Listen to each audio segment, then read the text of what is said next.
Hello दोस्तों, स्वागत है आप लोगों का हमारे यूट्यूब चैनल महान सर में।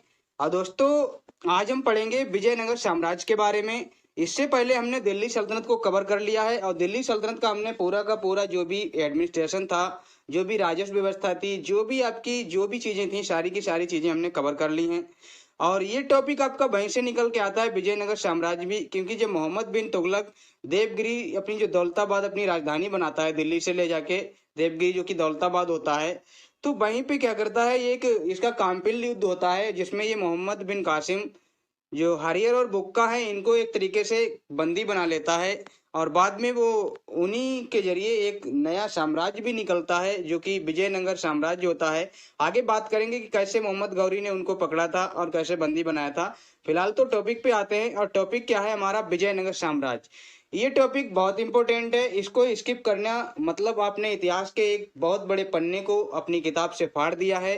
तो बिल्कुल भी स्किप नहीं करना है, चीज़ें इंपॉर्टेंट हैं, बहुत इंपॉर्टेंट हैं। और इस वंश को स्टार्ट करते हैं। यहाँ से क्वेश्चन भर भर के पूछे जाते हैं। क्या है, सबसे पहले तो यहाँ पे एक चीज देख लीजिए, जो विजयनगर साम्राज्य है इसका जो टाइम पीरियड है वो आपका कहाँ से कहाँ तक रहता है। ये 1336 में इसकी स्थापना होती है विजयनगर साम्राज्य की, और 1650 तक ये चलता है। और जैसे हमने दिल्ली सल्तनत पढ़ा था, दिल्ली सल्तनत में हमने 5 वंशों को पढ़ा था, ऐसे ही हमारा ये विजयनगर साम्राज्य है, इसमें भी हम क्या है, लगभग लगभग इसमें हम 4 वंशों को पढ़ेंगे। इसमें 4 वंश होते हैं, वहां पे 5 वंश थे। तो यहाँ पे 4 वंश आपके कौन से हैं, एक तो आपका संगम वंश है, सालुब वंश है, तुलुब वंश है और अराबिडु वंश है। ये 4 वंश हैं जो यहाँ से निकल के आते हैं। अब इसका जो स्थापना करता है वो हरियर और बुक्का करते हैं। और यहाँ पे नरसिंह सालुब होते हैं, यहाँ पे वीर नरसिंह होते हैं, कहीं कहीं पे बीरन सिंह भी यहाँ पे लिखा मिलता है तुलुक वंश में। और ये यहाँ पे आपके तिरुमल करते हैं इसकी स्थापना। तो ये क्या है, ये एक तरीके के वंश हैं, इनके संस्थापक हैं। अब इनकी प्रमुख राजधानियां एक बार आप लोगों को दिखा देते हैं कि जो इसकी प्रमुख राजधानियां होती हैं, एक तो आपकी हम्पी होती है, आनेगोंडी होती है, विजयनगर भी होती है और बेनेगोंडा भी होती है, इस चीज को पेनेगोंडा भी कहते हैं, और चंद्रगिरी भी होती है। लेकिन ये जो इम्पोर्टेंट मतलब जो राजधानियां, इनमें से एक इम्पोर्टेंट बहुत इम्पोर्टेंट है हम्पी। हम्पी आपकी अगर पूछा जाए आपसे, मतलब ऐसे ही क्वेश्चन पूछ दिया जाए रैंडमली कि विजयनगर साम्राज्य की जो राजधानी थी वो क्या थी, तो आपको डायरेक्ट हम्पी बोल देना है। तो आप समझ गए होंगे कि हम्पी मतलब क्यों प्रमुख है। तो अब आगे बढ़ते हैं, हालांकि सभी राजधानियां हैं, आगे बढ़ते हैं। आगे आप लोगों को मैं दिखाता हूँ ये जो विजयनगर साम्राज्य था ये कहाँ पे था। देखिए मैप में आप लोग देखिए, आप लोगों को मैं थोड़ा जूम करके दिखाता हूँ। ये जो आपका ग्रीन ग्रीन है ये आपका बहमनी साम्राज्य है, और ये जो आपका केसरिया कलर में है तो ये आपका क्या है, यही आपका विजयनगर साम्राज्य है, और इसी को हम पढ़ने वाले हैं। और ये जो बहमनी साम्राज्य है इसको हम नेक्स्ट क्लास में पढ़ेंगे, कल वाली क्लास में। और उसके बाद हमारा या तो मुगल साम्राज्य स्टार्ट होगा या फिर सूफीज्म जो आता है ना, सूफीज्म और भक्ति आंदोलन, उसको कवर करके फिर मुगल पे चलेंगे और फिर पूरा का पूरा पढ़ते ही चलेंगे। तो स्टार्ट करते हैं। क्या है यहाँ पे, आप लोगों को देख लिया कि बहमनी साम्राज्य कहाँ पे है और आपका विजयनगर साम्राज्य कहाँ पे है। अभी हम आगे बात करेंगे, आगे देखते हैं। आगे इसमें जो इम्पोर्टेंट शासक, पहले तो हमारा जो वंश है वो क्या है, संगम वंश। हमने अभी यहाँ पे क्या देखे थे, आपके 4 वंश देखे थे। आपका संगम वंश देखा था, सालुब वंश देखा था, और आपका तुलुप वंश देखा था, अराबिडु वंश देखा था। तो सबसे पहला जो वंश है वो हमारा संगम वंश है।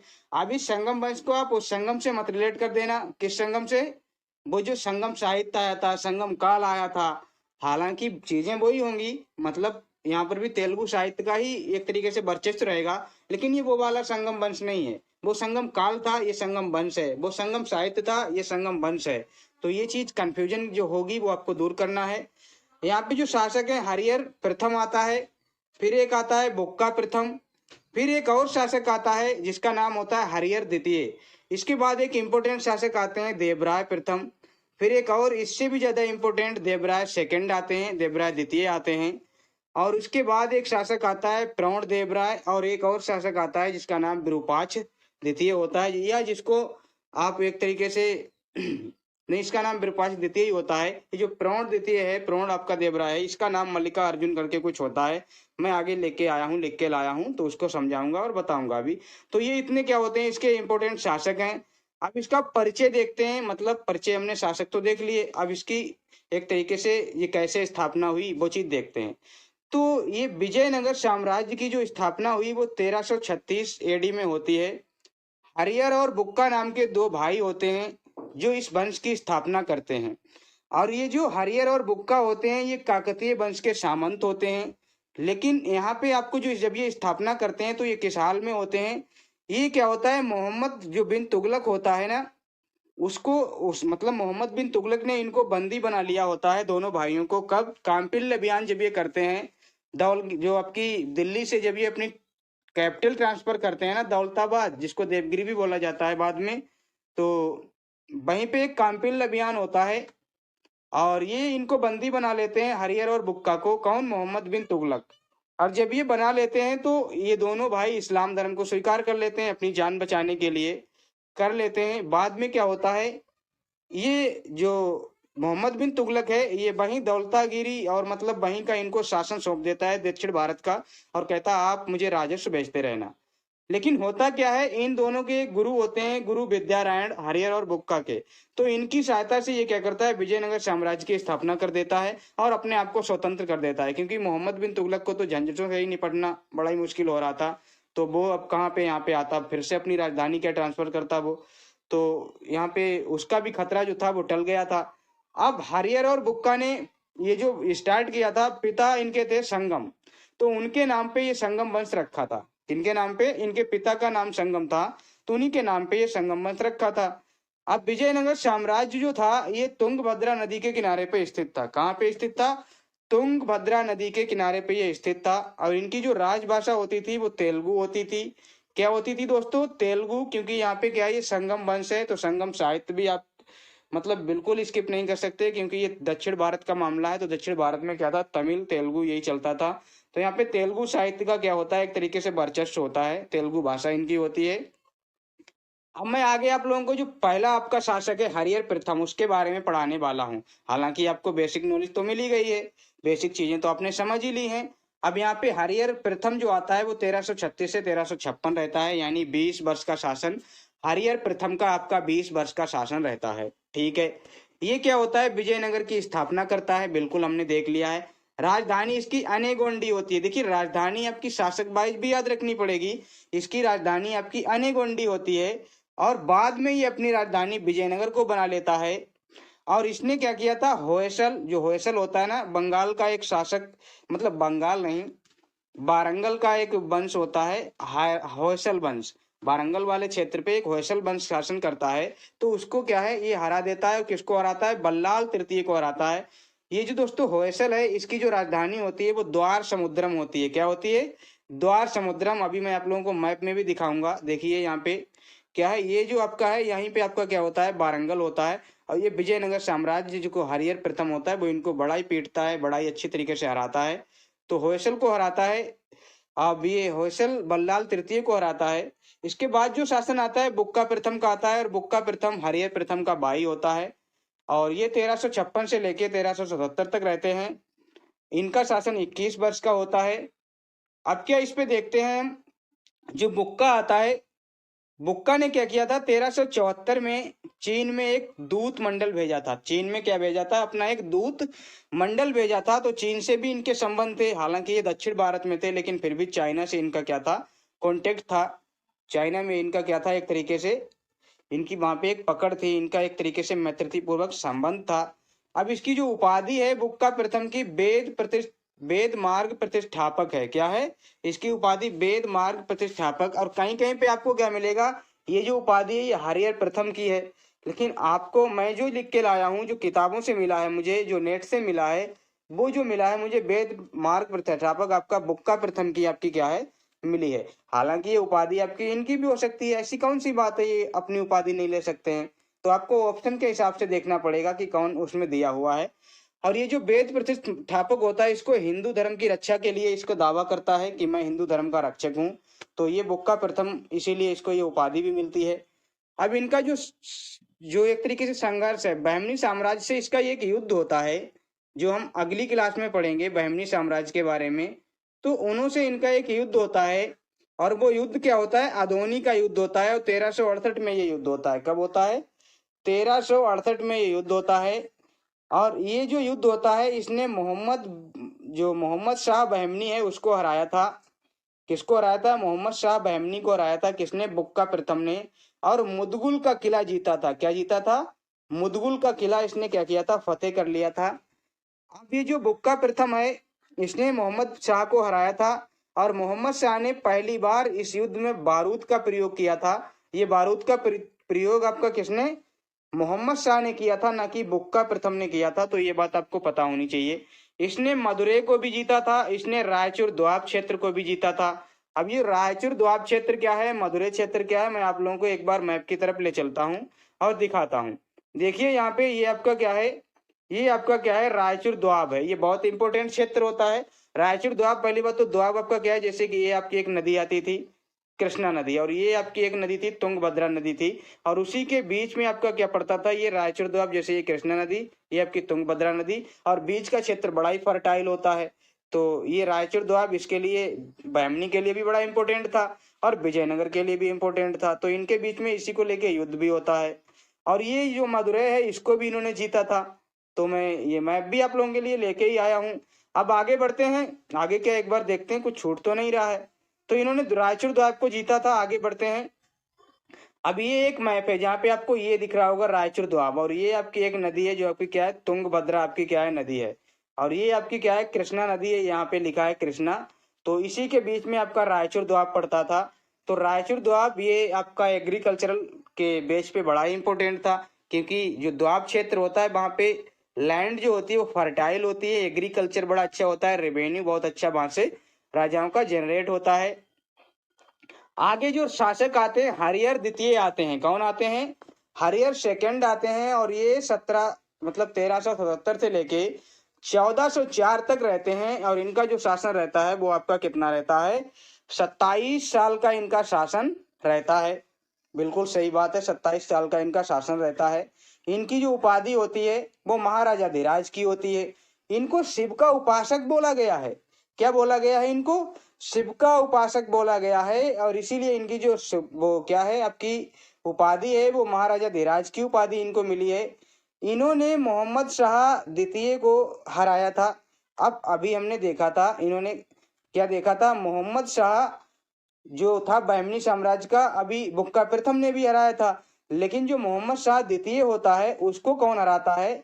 उसको आपका कौन हराता है? हरिहर द्वितीय। देखो हरिहर द्वितीय मोहम्मद शाह द्वितीय को हराता है, और हरिहर जो बुक्का प्रथम है वो आपका किसको हराता है? मोहम्मद शाह, जो कि मोहम्मद शाह प्रथम वहां पे होता है उसको हराता है। और इसने गोवा और दाबोल को भी जीता था। अब ये दाबोल क्या थे? ये बंदरगाह थे।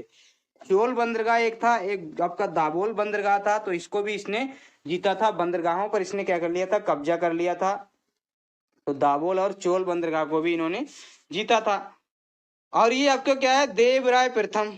देवराय प्रथम जो इसका नेक्स्ट शासक आता है, ये बहुत इंपॉर्टेंट शासक है। इसके बाद एक शासक आएगा देवराय सेकंड, जो इससे भी ज्यादा इंपॉर्टेंट होने वाला है।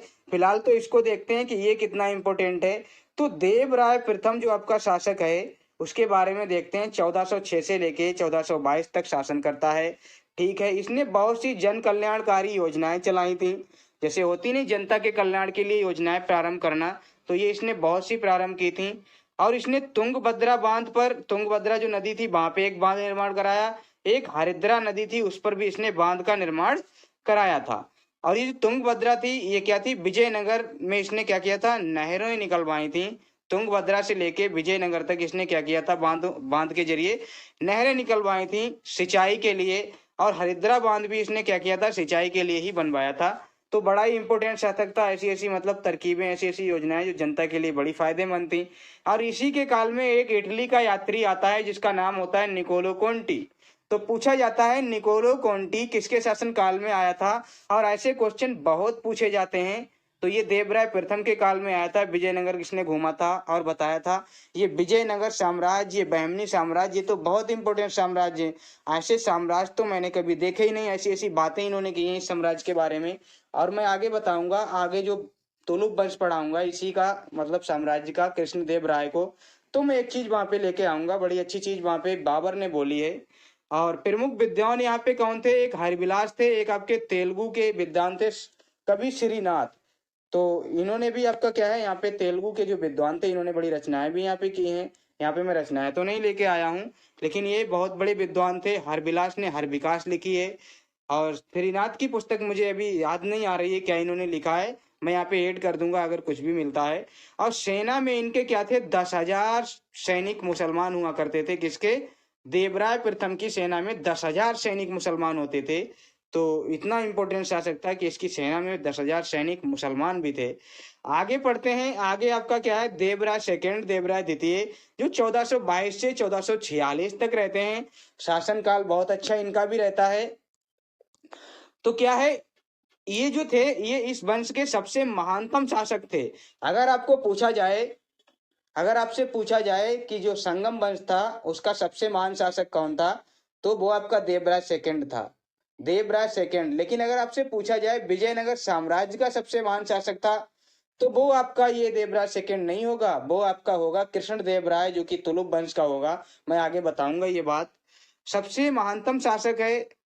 उपाधियां इसकी क्या है, महान देवराय, इंद्र का अवतार, गजबेटकर, ये इसकी क्या है उपाधि है। इनको गजबेटकर क्यों कहा गया है, क्योंकि ये हाथियों का शिकार करते थे, तो इनको गजबेटकर कहा गया है। और सेना में इनकी क्या थे, 2,000 मुसलमान थे। अभी हमने देवराय प्रथम को देखा तो वहां पे 10,000 मुसलमान थे, और इनकी सेना में भी 2,000 मुसलमान थे। और ये किस लिए रखते थे, इन मुसलमान सैनिक को क्या क्या करते थे, ये तीरंदाजी बहुत अच्छी जानते थे मुसलमान सैनिक, तो इनको तीरंदाजी सिखाने के लिए अपनी सेना में ये रखते थे।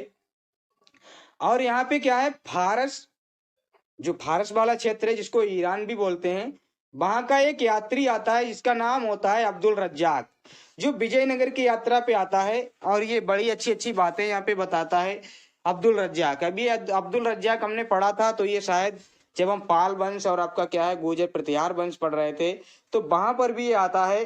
तो मतलब टाइम तो पीरियड वो ही रहता है। अब ये एक व्यक्ति ऐसा आया, एक दिन के लिए तो आता नहीं था, कई सालों तक रुकता था, तो सबके साम्राज्य में जाता था, क्योंकि ये तो एक तरीके से यात्री होते थे, इनको तो कोई प्रॉब्लम भी नहीं होती थी जाने में। अब अब्दुल रज्जाक जो है, इसका जो विवरण कहता है वो क्या कहता है कि 300 बंदरगाह इसने क्या है, इनका जिक्र मिलता है। क्या बोला है इसने, 300 बंदरगाहों का जिक्र किया है। ये एरो आपका यहाँ पे था और कहाँ पे आ गया है, पीडीएफ में आपको मिल जाएगा सही से। 300 बंदरगाहों का जिक्र करता है और प्रत्येक बंदरगाह कालीकट के बराबर बताता है। ऐसी इसने बात कही है कि ये विजयनगर साम्राज्य, मतलब लोग बड़ा चढ़ा के भी लिख देते हैं, ऐसा कैसे हो सकता है कालीकट के बराबर हर एक बंदरगाह हो, लेकिन फिर भी तो लिखना है, लिखा है तो हमको पढ़ना है। यहाँ की जो भूमि थी बहुत ही उपजाऊ थी, ये ऐसे बताया है इसने। और इसने एक बात और बोली है जो मैंने यहाँ पे ऐड नहीं की है, कि भूमि इतनी उपजाऊ तो थी ही थी, और भूमि इतनी थी इनके पास कि अगर आप घूमते वो भूमि पर, जो आपकी जहाँ पे एग्रीकल्चर होता था वहां पे अगर आप घूमते तो 3-4 महीने में आप वो भूमि घूम पाते थे। इतनी ज्यादा इनके पास भूमि होती थी और बड़ी उपजाऊ भूमि होती थी। तो ये बात आपको याद रखना है। और विजयनगर सबसे शानदार नगरों में से एक था। ये भी आपका अब्दुल रज्जाक ने ही बताया कि विजयनगर सबसे शानदार नगरों में से एक था, यानी बहुत इंपॉर्टेंट, मतलब एक तरीके से साम्राज्य था। तो इसलिए इसको पढ़ना हमने बड़ा इंपॉर्टेंट भी समझा। अब देवराय जो था ये साहित्य का महान संरक्षक था, इसने साहित्य के लिए बड़े काम किए। इसने खुद बताते हैं कि 2 ग्रंथों पर टीका लिखी है। एक तो आपका महानाटक सुधानिधि है, जो कि आपका महानाटक सुधानिधि, और एक आपका क्या है, बाद रामायण का ब्रह्मसूत्र। बाद रामायण का आपका ब्रह्मसूत्र, इस पे इसने क्या है टीका लिखा है। टीका बोले तो क्या बोलते हैं दोस्तों, कमेंट किया है। मतलब जो भी पुस्तक इसको मिली है इसने उसको पढ़ा, फिर अपने तरीके से, जैसे आप मेरी वीडियो देखेंगे, आप वीडियो के बीच में या वीडियो के बाद में आप कमेंट करेंगे, तो वही एक तरीके से क्या होता है, टीका होता है, भाष्य होता है, उसी को कमेंट बोलते हैं, ये भाष्य बोलते हैं। इसे श्रीलंका, बर्मा, मलाया के राजा भी कर देते थे। देखिए कितनी इंपॉर्टेंट बात है कि देवराय को श्रीलंका के शासक, मलाया के शासक, बर्मा के शासक ये क्या देते थे, कर देते थे, टैक्स देते थे। तो ये बहुत इंपॉर्टेंट बात है, कोई छोटी मोटी बात नहीं है। आगे जो शासक आता है प्रौढ़ देवराय आता है, और ये जो प्रौढ़ देवराय होता है ये 1446 से लेके 1465 तक रहता है। प्रौढ़ देवराय का अन्य नाम मल्लिकार्जुन था, मैंने आपको बताया था। इसके काल में चीनी यात्री फाऊ आन आया था। कौन आया था, चीनी यात्री फाऊ आन आया था। इसके बाद में एक शासक आता है विरूपाक्ष द्वितीय, जो 1465 से लेके 1485 तक रहता है, और ये इस वंश का अंतिम शासक होता है। तो ये आपका क्या होता है, यहाँ पे हमारा जो संगम वंश है वो कंप्लीट होता है। और संगम वंश के हमने सारे के सारे राजा देख लिए। अब जो हमारा नेक्स्ट आपका क्या है, शालूब वंश स्टार्ट करेंगे। और शालूब वंश ये 1485 से लेके 1505 तक रहता है। छोटा सा आपका टाइम पीरियड होता है, कितने साल का, लगभग 20 साल का इसका टाइम पीरियड होता है। तो इसकी जो स्थापना करता है, इसका जो संस्थापक होता है वो आपका कौन होता है, नरसिंह शालूब होता है। और नरसिंह शालूब इसकी स्थापना करता है। इसकी जो उपाधि होती है प्रथम बलापहार होती है। क्या होती है, प्रथम बलापहार इसकी क्या होती है, उपाधि होती है। और बीरन बीरन सिंह ने इसकी हत्या कर दी थी। ये बीरन सिंह कौन था, ये तुलुप वंश का शासक होगा, तुलुप वंश की संस्थापना करेगा। तो इसने तुलुप वंश की स्थापना की थी, बीरन सिंह ने इसकी हत्या कर दी थी नरसिंह शालूब की। तो क्या किया था फिर इसने, तुलुप वंश की स्थापना की थी। इतना ही इसमें मिलता है पढ़ने को शालूब वंश में, केवल इसका शासक याद रखना है। और इसकी किसने हत्या कर दी थी, तो बीरन सिंह ने इसकी क्या कर दी थी, हत्या कर दी थी। अब आगे हम पढ़ते हैं, क्या पढ़ते हैं, तुलुप वंश को पढ़ते हैं। तो तुलुप वंश में जो बीरन सिंह आता है वही इसका इंपोर्टेंट शासक है। और आपका क्या है, कृष्णदेव राय, अच्युत देव राय और सदाशिव राय, ये बहुत इंपॉर्टेंट शासक हैं। इनका मैं टाइम पीरियड लेके आया हूँ। ये 1505 से लेके 9 तक रहा है। ये 9 से लेके 29 तक रहा है। ये 1529 से लेके 42 तक, ये आपका 42 से लेके 70 साल तक इसका शासन, मतलब 70 वर्ष मतलब एडी तक रहा है। अब ये जो बीरन सिंह है ये वाला, इसका ये टाइम पीरियड आपको यहाँ पर भी दिया है। ये संस्थापक था इस वंश का। अब इसको द्वितीय बलापहार कहा गया था। अभी जो हमने नरसिंह देखा था, नरसिंह शालूब, वो आपका प्रथम बलापहार था। और ये आपका क्या है, द्वितीय बलापहार इसको बोला गया है। किसको, बीरन सिंह को। ये शालूब वंश का नहीं, ये तुलुप वंश का है। आगे बढ़ते हैं, जो आपका क्या है, नेक्स्ट जो शासक आता है वो कृष्णदेव राय आता है।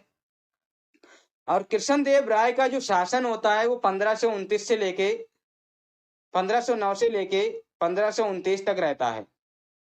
विजयनगर साम्राज्य का महानतम शासक, देखिए यहाँ पे किसी वंश का शासक नहीं बताया है, पूरे के पूरे साम्राज्य का महानतम शासक की बात की गई है।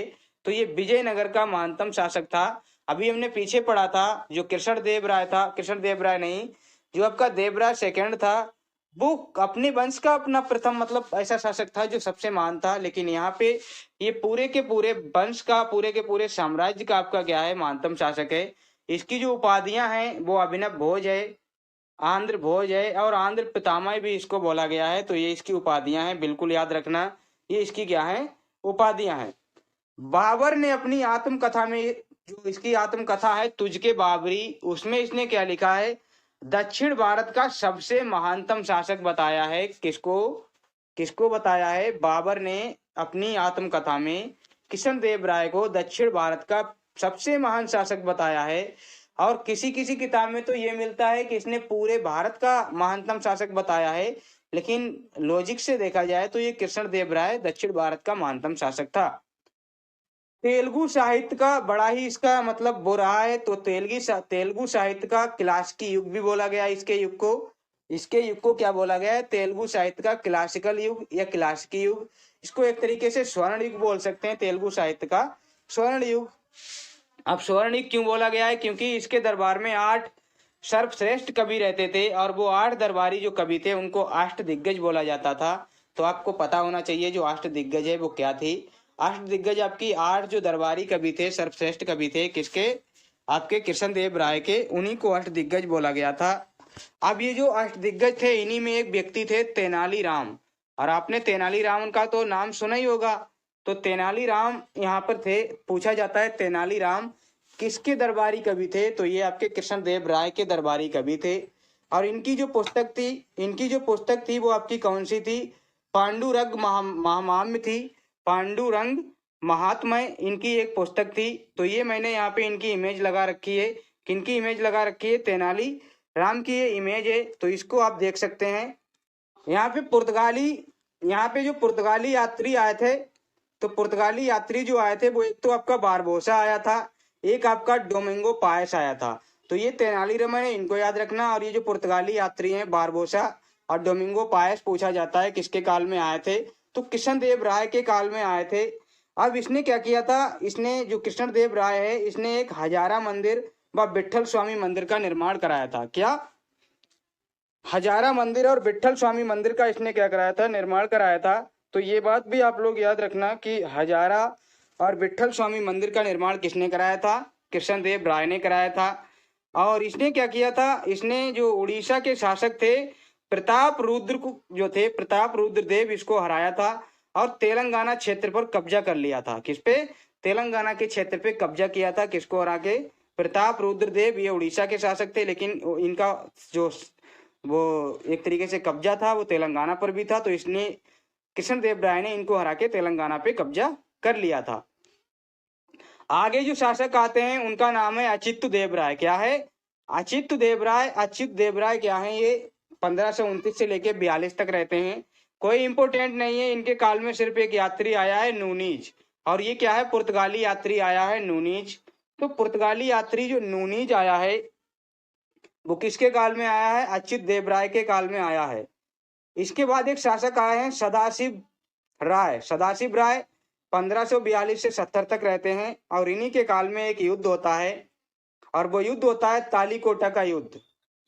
और ये जो सदाशिव राय थे ये नाम मात्र के शासक थे, वास्तविक शक्ति तो राम राय के पास थी।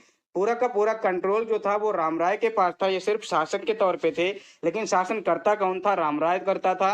लेकिन पूछा जाता है किसके काल में ये तालीकोटा का युद्ध होता है, तो आपका सदाशिव राय के काल में होता है। लेकिन करता कौन है? ये आपके राम राय करते हैं। और किनके बीच में होता है? अली आदिल शाह के बीच में आपका ये युद्ध होता है। और अली आदिल शाह के बीच में ये युद्ध होता है, देखिए पहले एक बात समझिए।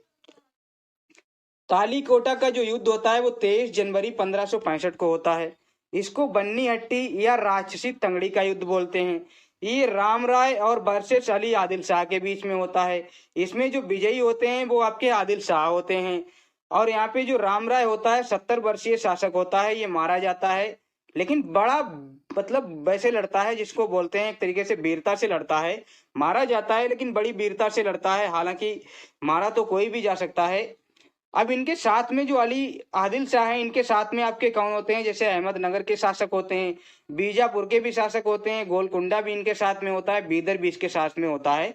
लेकिन इसमें एक व्यक्ति शामिल नहीं होता है, वो बरार जो है। बरार जो एक जगह है, बरार जो एक मतलब प्रशासन है, वो इनके साथ शामिल नहीं होता है। तो ये आपको इमेज में भी दिख रहा होगा, बैटल ऑफ तालीकोटा। तो पूछा जाता है बैटल ऑफ तालीकोटा किस किस के बीच में हुआ था? तो राम राय और आदिल शाह के बीच में हुआ था। कब हुआ था? 23 जनवरी 1565 को। इसको बन्नी अट्टी या राष्ट्रीय तंगड़ी का युद्ध बोलते हैं। इनमें कौन शामिल नहीं था? तो बरार शामिल नहीं था, बाकी बीदर, बीजापुर, गोलकुंडा, अहमदनगर सभी शामिल थे। और इनकी तरफ से जो लड़ा था वो अली आदिल शाह ने लड़ा था। और अली आदिल शाह इसमें क्या होता है? विजयी होता है।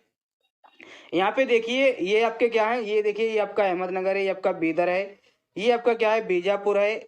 बीजापुर है और आपका क्या है? बीजापुर के साथ साथ आपका क्या है? ये आपका गोलकुंडा है। तो ये आपकी क्या है? सारी चीजें हैं। क्या है? ये आपकी क्या है? सारी चीजें हैं जो इसके साथ में थी। लेकिन इसके साथ में कौन नहीं था? बरार आपका जो था वो साथ में नहीं लड़ा था। और यहाँ पे एक चीज देखिए, मैं यहाँ पे लिख के लाया हूँ। क्या लिखा है कि एक मिनट एक मिनट एक मिनट, क्या है? 15वीं सदी के अंत तक विजयनगर साम्राज्य शक्तिशाली हो गया था और कृष्णदेव राय ने सिर्फ रायचूर द्वाब जीता, बल्कि अपनी सेना को बहमनी साम्राज्य के अंदर तक ले गए। उन्होंने उड़ीसा को भी पराजित किया था। तो कितनी इंपॉर्टेंट बात है, कृष्णदेव राय ने जो रायचूर द्वाब था इसको भी जीत लिया था और जो बहमनी साम्राज्य था इसके अंदर तक अपनी सेना ले गए, उड़ीसा को भी पराजित किया था। तो कृष्णदेव राय बहुत इंपॉर्टेंट शासक था। अभी बाबर ने भी अपनी आत्मकथा में इनका जिक्र किया था। आगे देखिए एक और वंश आता है अराबिडू वंश। ये मतलब लेटेस्ट वंश है, मतलब लास्ट वंश है इस विजयनगर साम्राज्य का। लास्ट वंश है। इसका जो टाइम पीरियड 1570 से लेके और आपका 1650 तक रहता है। अब इसकी जो स्थापना करता है वो कौन करता है? संस्थापक होता है तिरुमल। तिरुमल का जो टाइम पीरियड होता है वो 1570 से लेके 86 तक रहता है। इनकी जो राजधानी होती है वो पेनेकोंडा या फिर बेनेगोंडा होती है। और इसमें जो क्या बोलता हूँ 1586 में इसने क्या किया था? एक और शासक आता है, मतलब जो तिरुमल तो होता है इसका संस्थापक होता है। और 1586 में वेंकट द्वितीय एक शासक आते हैं जो गद्दी पर बैठते हैं और इनकी जो राजधानी होती है वो चंद्रगिरी होती है। क्या होती है? चंद्रगिरी इनकी राजधानी होती है। और इसका अंतिम शासक जो होता है वो श्री रंगनाथ तृतीय होता है। इसमें मतलब कोई ज्यादा खास चीजें नहीं है, बस आपको तिरुमल संस्थापक होता है, वेंकट द्वितीय इसकी राजधानी चंद्रगिरी होती है और तृतीय आपका श्री रंगनाथ राव। इनके समय में क्या होता है, एक बोडियार वंश आता है। इन्हीं के टाइम पीरियड पे एक बोडियार वंश आता है और वो बोडियार वंश इनको हटा के बोडियार वंश की स्थापना करता है। और यही बोडियार वंश जो स्थापना होती है बोडियार वंश की, यही मैसूर साम्राज्य की स्थापना के लिए जिम्मेदार होता है। क्योंकि जहाँ पे मैसूर था वहाँ पे बोडियार वंश का शासन था। बाद में मैसूर पे जो शासन आ जाता है वो हम मॉडर्न हिस्ट्री में पढ़ेंगे, जिसमें आपका क्या बोलते हैं हैदर अली और टीपू सुल्तान वहाँ पे होते हैं, तो वहाँ पे हम पढ़ेंगे। तो ये आज के इतने इंपॉर्टेंट वंश थे। अब थोड़ा सा बचा हुआ है, क्या बचा हुआ है, इसका प्रशासन देख लेते हैं। प्रशासन में यहाँ पे केंद्र होता था, केंद्र में आपका राजा होता था। और आपका क्या होता था, प्रांत में आपका क्या होता था, मंडल। जिला को ये लोग क्या बोलते थे, जिला को ये लोग कोट्टम या फिर बलनाडु बोलते थे। और जो आपका तहसील स्तर पे जो होता था उसको परगना जो होता था उसको नाडु बोलते थे। और ग्राम जो होता था उसको उर बोलते थे। तो ये इनकी क्या थी, प्रशासनिक इकाइयां थी। यहाँ पे सेना नायकों को क्या बोलते थे, नायक बोलते थे। क्या बोलते थे, सेना नायकों को नायक कहते थे। और ये क्या होते थे, भू सामंत होते थे। जो नायक होते थे ये भू सामंत होते थे, भूमि के स्वामी होते थे। और इन्हें क्या है, सेना का रखरखाव के लिए इनको मतलब जो है भूमि दी जाती थी। और ये सेना का रखरखाव के लिए इनको नायक का पद दिया जाता था। और इनको क्या है, वेतन के बदले क्या है, एक भूखंड दिया जाता था। जिस भूखंड को ये क्या बोलते थे, अमरम इसको बोलते थे। क्या बोलते थे इस भूखंड को, अमरम। और जिसके पास ये अमरम जैसी भूखंड होती थी, अमरम जैसी भूमि होती थी, उसको अमर नायक बोलते थे। क्या बोलते थे, अमर नायक। देखिए चीजें कनेक्ट कीजिए। सेना नायकों को नायक कहते थे। और इनके पास क्या है, ये भूसामंत होते थे, इनके पास भूमि होती थी। और जो इनके भूमि क्यों होती थी, क्योंकि सेना के रखरखाव के लिए इनको चाहिए थी। और सेना के रखरखाव के लिए ये सेना नायक का मतलब एक तरीके से होते थे। और इन्हों वेतन के बदले इनको क्या मिलता था, भूखंड मिलता था। और भूखंड जो था उसको अमरम बोलते थे। और जिसके पास भी अमरम भूखंड होता था उसको नायंगर कहते थे। वही से आपकी नायंगर व्यवस्था निकल के आती है। तो पूछा जाता है नायंगर व्यवस्था आपकी कहाँ मिलती है देखने को, तो ये आपकी विजयनगर साम्राज्य में मिलती है। और आपकी नायंगर व्यवस्था आपकी क्या थी, यही थी आपकी सेना नायक जो भूसामंत होते थे उनको नायक बोलते थे। और उनके पास एक भूमि होती थी जिसको अमरम कहते थे, अमरम जिसके पास होती थी उसको अमर नायक कहते थे। और यही सारी की सारी व्यवस्था आपकी नायंगर व्यवस्था कहलाती थी। और थोड़े और पॉइंट हैं, राजा के लिए जो ये क्या करते थे, ये अमरम जो अमर नायक होते थे ये राजा के लिए राजस्व तथा सेना का गठन भी करते थे। और सामान्यतः राजा इनमें कोई हस्तक्षेप नहीं करता था, इनके मतलब सेना में, इनके मतलब क्या बोलते हैं भूमि में कोई भी हस्तक्षेप नहीं करता था। लेकिन जो अमर नायक होते थे ये क्या होते थे, इनको कर लगाने, सिक्का डालने या फिर पुराने करों को माफ करने का अधिकार बिल्कुल भी नहीं था। ये सारा का सारा आपका राजा के पास था। इनके पास क्या था, सेना का गठन कर सकते थे, सेना का राजस्व जो थे वो ले सकते थे। लेकिन कोई नया कर, कोई भी कुछ भी और नहीं कर सकते थे। ये कर वसूल सकते थे और राजा को दे सकते थे। तो ये आपकी क्या थी, नायंगर व्यवस्था थी। एक तरीके से कर वसूलने वाली व्यवस्था, शासन की व्यवस्था, प्रशासन की व्यवस्था, सेना की व्यवस्था करने वाला व्यक्ति ही नायंगर व्यवस्था का जन्मदाता कहलाता था। और वो उसको अमर नायक कहते थे। तो ये आपकी एक व्यवस्था थी। आगे एक और स्लाइड है जिसमें मैं लेके आया हूँ आयंगर व्यवस्था। एक नायंगर व्यवस्था, एक आपकी आयंगार व्यवस्था थी। इसमें क्या था, आयंगार व्यवस्था आपकी क्या थी, ये ग्रामीण शासन से रिलेटेड थी। इसमें ग्रामीण प्रशासन की बात की गई थी। ग्रामीण प्रशासन की इकाई थी आपकी क्या, आयंगर व्यवस्था। इसमें ग्रामीण प्रशासन होता था। और इसमें जो ग्रामीण प्रशासन होता था वो एक स्वतंत्र इकाई के रूप में होता था, ग्रामीण प्रशासन। और इसपे जो शासन करते थे ग्रामीण पे, वो शासन कौन करते थे, 12 शासकीय व्यक्तियों को लगाया जाता था, उनको नियुक्त किया जाता था। 12 शासकीय व्यक्तियों को नियुक्त किया जाता था। और ये नियुक्ति सरकार के द्वारा होती थी। सरकार बोले तो राजा के द्वारा होती थी, किंग के द्वारा होती थी, सम्राट के द्वारा होती थी। और ये जो 12 व्यक्तियों का समूह था, इसी समूह को आयंगार कहते थे। क्या कहते थे, आयंगार क्या था, ग्रामीण शासन पे जो 12 लोग शासन करते थे एक स्वतंत्र इकाई के रूप में, तो उन्हीं 12 लोगों के समूह को आयंगार कहते थे। ये बात आप याद रखना। और इनकी नियुक्ति सरकार द्वारा यानी कि शासकों के द्वारा होती थी, राजाओं के द्वारा होती थी। और ये जो पद था ये आनुवंशिक था। कैसा पद था, आनुवंशिक। मतलब एक बार आपको पद मिल गया तो वो आपके परिवार वालों को मिलेगा, आपके बच्चों को मिलेगा, उनके बच्चों को मिलेगा। ये आनुवंशिक आपकी योजना थी, एक तरीके की व्यवस्था थी। और आप इसको बेच भी सकते थे, गिरवी भी रख सकते थे। लेकिन आपकी बिना मर्जी के इसको कोई बेच भी नहीं सकता था और गिरवी भी नहीं रख सकता था। तो ये आपकी क्या थी, ये आपकी थी आयंगार व्यवस्था। अब यहाँ पे मैं कुछ फैक्ट लेके आया हूँ, कुछ तथ्य लेके आया। जैसे यहाँ पे कुछ महत्वपूर्ण तथ्य हैं उबली, उबली आपका क्या था? ये आपका विशेष सेवा के बदले जो लगान मुक्त भूमि मिलती थी, आप अगर राज्य के लिए कुछ विशेष करके दिखा देते थे तो आपको एक भूमि मिलती थी जिसपे आपको लगान नहीं देना पड़ता था, तो वो आपकी भूमि होती थी, इसको उबली कहते थे। एक आपकी रक्त कोडगे, युद्ध में जो लोग वीर गति को प्राप्त हो जाते थे तो उनके परिजनों को दी गई भूमि आपकी क्या कहलाती थी? रक्त कोडगे कहलाती थी। और जो एक आपकी होती थी कुट्टगी, कुट्टगी क्या थी? ये ब्राह्मणों को जो मतलब भूमि मिलती थी, जो मंदिरों के लिए भूमि होती थी, जो भूमि स्वामी होते थे बड़े बड़े, जो खुद आपका क्या करते थे? भूमि पर खेती नहीं करते थे और पट्टे पर भूमि आपकी क्या है इनको मिलती थी। तो यही आपकी क्या थी? कुट्टगी पट्टगी। आपको कुट्टगी और पट्टगी ऐसे याद कर लेना तो आपको पट्टे की भूमि पता लग जाएगी। पूछा जा सकता है कि विजयनगर साम्राज्य में पट्टे की भूमि को क्या कहते थे? तो कुट्टगी कहते थे। और जो कूदी थी, कूदी क्या थी? ये भी एक खेती थी, खेती नहीं थी। कूदी क्या थी? ये खेती में लगे हुए मजदूर थे, जो खेती में जो कृषक मजदूर होते थे उनको कूदी कहते थे। और यहाँ पे एक चीज है, क्या है यहाँ पे? व्यापारी, व्यापारी को क्या कहते थे? चट्टी कहते थे। या आप ऐसे कर सकते हैं कि चट्टी को क्या कहते थे? व्यापारी कहते थे, और व्यापारी को क्या कहते थे? चट्टी कहते थे। अब यहाँ पे दो फैक्ट और हैं। विजयनगर साम्राज्य में दास प्रथा चल रही थी, और जो दास प्रथा थी क्या होता था? उसमें मनुष्यों का क्रय विक्रय होता था। दास प्रथा का मतलब ही क्या है? मानव को इधर से उधर बेचना। तो इस बेचने की प्रथा को क्या कहते थे? बेगबास नहीं, बेशबाग कहते थे। मानवों का क्या होता था? वहां पे क्रय विक्रय होता था, एक तरीके से क्या होता था? उनको दास बना के बेचा जाता था गुलामों की तरह, तो उनको बेशबाग कहते थे। और मंदिर में रहने वाली अगर कोई स्त्री होती थी उसको देवदासी कहते थे, और इसको नियमित वेतन मिलता था या फिर कुछ भूमि मिलती थी जिसपे उसका क्या है? टैक्स वगैरह कुछ भी नहीं पड़ता था, तो मंदिर में रहने वाली स्त्री को देवदासी कहते हैं। तो ये विजयनगर साम्राज्य में ऐसा था। तो आज की क्लास आपकी यहीं तक दोस्तों रहने वाली थी। तो कैसी लगी आप लोगों को ये क्लास? अगर आप लोगों को क्लास अच्छी लगती है तो हमारे चैनल, प्लीज हमारे चैनल को क्या करें? सब्सक्राइब करें। जो हमारा चैनल क्या है? महान सर है, तो इसको सब्सक्राइब कर लें और बेल आइकन को भी प्रेस कर लें ताकि वीडियो की नोटिफिकेशन आप लोगों को मिलती रहे। और पीडीएफ के लिए आप लोग हमारे टेलीग्राम चैनल महान सर को ज्वाइन कर लें, वहां पे आपको इसकी पीडीएफ मिल जाएगी। अब मैं इसकी जो विजयनगर साम्राज्य की पीडीएफ और बहमनी साम्राज्य की पीडीएफ एक साथ में डालूंगा, और जो आपका क्या दिल्ली सल्तनत है उसकी पीडीएफ मैं आज डाल दूंगा, तो आपको उसकी पीडीएफ मिल जाएगी। क्लास को आप लोग कमेंट कीजिएगा, लाइक कीजिएगा, और कमेंट करने से हमें मोटिवेशन मिलता है, तो कमेंट जरूर करिएगा और हमारी क्लास को शेयर भी करिएगा। तो मिलते हैं इसी मकसद के साथ किसी नेक्स्ट वीडियो में, तब तक के लिए धन्यवाद।